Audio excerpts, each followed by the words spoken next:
Hello everyone. तो कैसे हैं आप सभी लोग। आपका स्वागत है मेरी नई वीडियो में। और ये वीडियो भी बहुत स्पेशल होने वाला है क्योंकि आज हम बात करने वाले हैं एक प्रोफेशनल टैटू आर्टिस्ट का लाइफस्टाइल आखिर होना कैसा चाहिए। हमें डे टू डे लाइफ में क्या हमारे रूटीन्स रहते हैं और क्या हमारा लाइफस्टाइल होना चाहिए, तो इसके ऊपर हम बात करने वाले हैं। और मैं अपना 3 साल का जितना भी एक्सपीरियंस रहा आप लोगों के साथ शेयर करने वाला हूँ। तो ये वीडियो में बहुत ज़्यादा मज़ा आने वाला है। स्पेशली ये वीडियो टैटू आर्टिस्ट के लिए होने वाली है। प्रोफेशनल कोई भी आपका प्रोफेशन है तो सभी लोग इस चीज़ से रिलेट कर सकते हैं। तो चलिए बढ़ते हैं वीडियो में आगे। फर्स्ट सबसे जो इम्पोर्टेंट चीज़ आती है वो है आपका हेल्थ। जैसे कि लोग बोलते हैं हेल्थ इज़ अ वेल्थ। अगर आपका हेल्थ अच्छा है और फिटनेस अच्छी है तो आपका ऑब्वियसली प्रोफेशन भी अच्छा रहेगा, आप काम भी अच्छे से कर पाओगे। एक्टिवली बहुत सारी चीज़ें आप कर सकते हो। एज अ टैटू आर्टिस्ट हर टाइम बहुत ज़्यादा ऐसे फिक्स नहीं रहता है क्योंकि कभी कभी हमें बहुत सारे लेट सेशंस भी करने रहते हैं और लेट नाइट वर्क भी होता है हमारा बहुत सारा, या फिर अर्ली इन द मॉर्निंग भी वर्क रहता है। तो इस टाइम के बीच में हमें अपना जो फिटनेस है उसके ऊपर भी बहुत ज़्यादा ध्यान देना है। आप मॉर्निंग में कुछ ऐसा टाइम रहता है जिसमें फिक्स कर सकते हैं अपनी टाइमिंग। आपको डे टू डे रूटीन में एक्सरसाइज करना है, अपनी फिटनेस के ऊपर ध्यान देना है। इसलिए बहुत ज़्यादा इम्पॉर्टेंट है एज अ प्रोफेशनल, क्योंकि हमारा मान लीजिए अगर 8 घंटे का एक सेशन है 8 आवर्स का, तो उसमें हमें लगातार 8 घंटे तक बैठना है। इसके बीच में हो सकता है कि हम आधा घंटा या 10-15 मिनट का ब्रेक ले लें।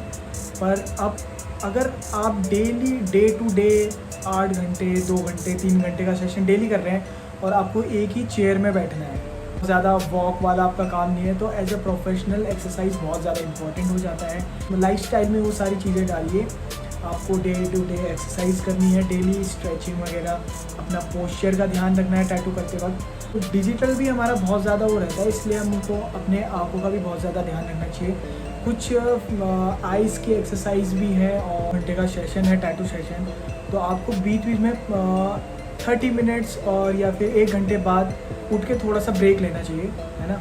और एक्सरसाइज में एक तो वेट ट्रेनिंग, स्ट्रेंथ ट्रेनिंग, साथ में योगा एंड स्ट्रेचिंग भी बहुत इंपॉर्टेंट है। तो ये सब बढ़ते हैं सेकंड टॉपिक के ऊपर। एक डे प्लान होना बहुत ज़रूरी है कि आप दिन भर में क्या क्या चीज़ें करने वाले हैं। एज अ प्रोफेशनल आपका डे प्रोडक्टिव होना चाहिए और उस डे को प्रोडक्टिव बनाने में क्या क्या चीज़ें आपकी मदद करने वाली हैं। तो खाली टाइम मिल रहा है तो आपने प्रैक्टिस करनी है, आपने स्केचिंग करनी है, या फिर कुछ ना कुछ नए डिज़ाइंस ढूंढने हैं, करना है, सीखना है, या आप पेंटिंग कर सकते हैं, स्केचिंग कर सकते हैं। तो ये सारी चीज़ें आपने सीखनी है डेली। यूट्यूब में बहुत सारी आजकल वीडियोस हैं, या फिर आप कुछ क्लासेस ज्वाइन कर सकते हैं प्रोफेशनल से, जिसमें आप नई से नई चीज़ें सीख सकते हैं अबाउट ड्राइंग। तो as a professional tattoo artist आपको अपनी स्किल्स इम्प्रूव करना बहुत इंपॉर्टेंट है। और अगर आपको मैं अपना रूटीन बताऊँ, अपना डे प्लान बताऊँ, तो मैं एक्सरसाइज वगैरह फिटनेस में ध्यान देता हूँ एंड देन मेरे डे प्लान में स्केचिंग होता ही होता है। तो मैं कुछ ना कुछ ड्रॉ कर लेता हूँ अगर मेरे पास बहुत ज़्यादा टाइम नहीं है। मान लीजिए अगर मैं 1 या 2 क्लाइंट्स डेली अपना कर रहा हूँ, तो उसके बाद जो बचा हुआ टाइम है उसमें मैं कुछ टाइम निकाल के आधा घंटा 1 घंटा अपनी स्किल्स को इम्प्रूव करने में लगाता हूँ। मैं कुछ ना कुछ, या मान लीजिए ज़्यादा टाइम नहीं है तो मैं छोटे छोटे ड्राइंग्स करने लग जाता हूँ, या फिर कभी पोर्ट्रेट बनाता हूँ। कुछ मेरे पोर्ट्रेट ऐसे रहते हैं जो मेरे को 3 से 4 दिन लगते हैं उन्हें पूरा करने में, जिसमें मैं हर दिन आधा से 1 घंटा थोड़ा थोड़ा मैं उसको टाइम देते रहता हूँ। तो ये भी बहुत ज़्यादा इम्पॉर्टेंट है अगर आप as a professional tattoo artist long term में गेन करना चाहते हैं, तो आपको ये चीज़ें करना बहुत ज़्यादा ज़रूरी है। शो करने वाला हूँ, तो ये मैंने बनाया था आपके 2 से 3 दिन में। बीच बीच में मुझे टाइम मिल गया था तो मैं इसको आधा घंटा 1 घंटा करते रहता था, और ये अभी फिनिश हो गया है। तो आप देख सकते हो अच्छा लग रहा है। स्केच बुक्स और ये सारी चीज़ें करने का मतलब ये नहीं है कि आपको प्रेशर वाइज कोई भी काम करना है, ऐसा होना चाहिए। आपको इन चीज़ों में मज़ा आना चाहिए। आपकी हैप्पीनेस डिपेंड करती है कि किन चीज़ों में होनी चाहिए। आपको अच्छी चीज़ों में और ऐसे प्रोडक्टिव चीज़ों में आपको अपनी हैप्पीनेस रखनी चाहिए।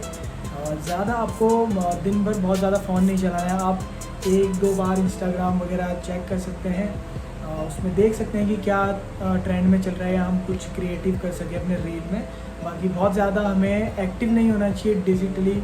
डेली स्क्रीन टाइम हमें थोड़ा कम करना चाहिए। स्क्रीन टाइम को कम करके हम प्रोडक्टिव चीज़ें ज़्यादा कर सकते हैं। तो डू प्रैक्टिस डेली और अपनी स्किल्स को इम्प्रूव करते रहिए और as a professional tattoo artist happy and grow करते रहिए। तो अभी तक के जितने भी टॉपिक थे ये थोड़े पर्सनलाइज थे, क्योंकि इसमें आपका पर्सनल स्किल्स थे और पर्सनल हेल्थ और इन चीज़ों के ऊपर ही हमने बात किया है। तो अब हम बात करने वाले हैं as a professional tattoo artist आपको इन चीज़ों में एक्सपर्ट तो होना ही है, साथ साथ में आपको सोशली भी एक्सपर्ट होना ज़रूरी है। सोशली इन द सेंस कि आपको क्लाइंट हैंडलिंग से लेके क्लाइंट डीलिंग जो करते हैं हमें उसमें भी एक्सपर्ट बनना है।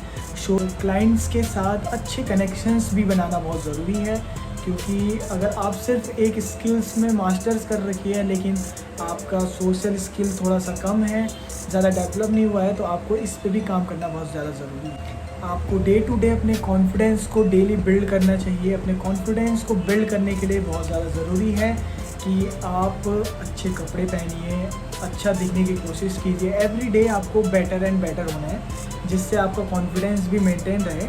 और क्लाइंट्स के साथ आपको ऐसा सोचना है कि वो यार क्लाइंट्स नहीं है, वो आपके फ्रेंड्स हैं। आपका कोई भी फ्रेंड अगर आपके पास आ रहा है और आपसे कुछ चीज़ें पूछ रहा है, तो आपको जैसे अपने फ्रेंड्स के साथ बिहेव करते हैं वैसे आपको अपने क्लाइंट के साथ बिहेव करना है, क्योंकि वो भी आप पे विश्वास करके, आप पे बिलीव करके ही आपके पास आ रहा है। प्रेशर मत लीजिए उस चीज़ को, आप सोचिए कि आपको मज़ा आ रहा है ये चीज़ करने में, कि कोई क्लाइंट आ रहा है, आप उसको नए नए डिज़ाइंस दिखा रहे हो, अपना जितना नॉलेज है उसके साथ शेयर कर रहे हो, आप उसके लिए क्या अच्छा कर सकते हो जो उसके लाइफ में चेंजेस ला सके, है ना। आप अपने डिज़ाइन के थ्रू, अपने बातों के थ्रू उनको खुश करने की कोशिश कीजिए और कुछ उन्हें अच्छा और बेहतर देने की कोशिश करेंगे तो आपका कॉन्फिडेंस वैसे ही बूस्ट हो जाएगा और आपके क्लाइंट के साथ रिलेशन भी बहुत ज़्यादा अच्छे रहेंगे। तो गाइज़ आज के वीडियो में बस इतना ही। See you in next video guys.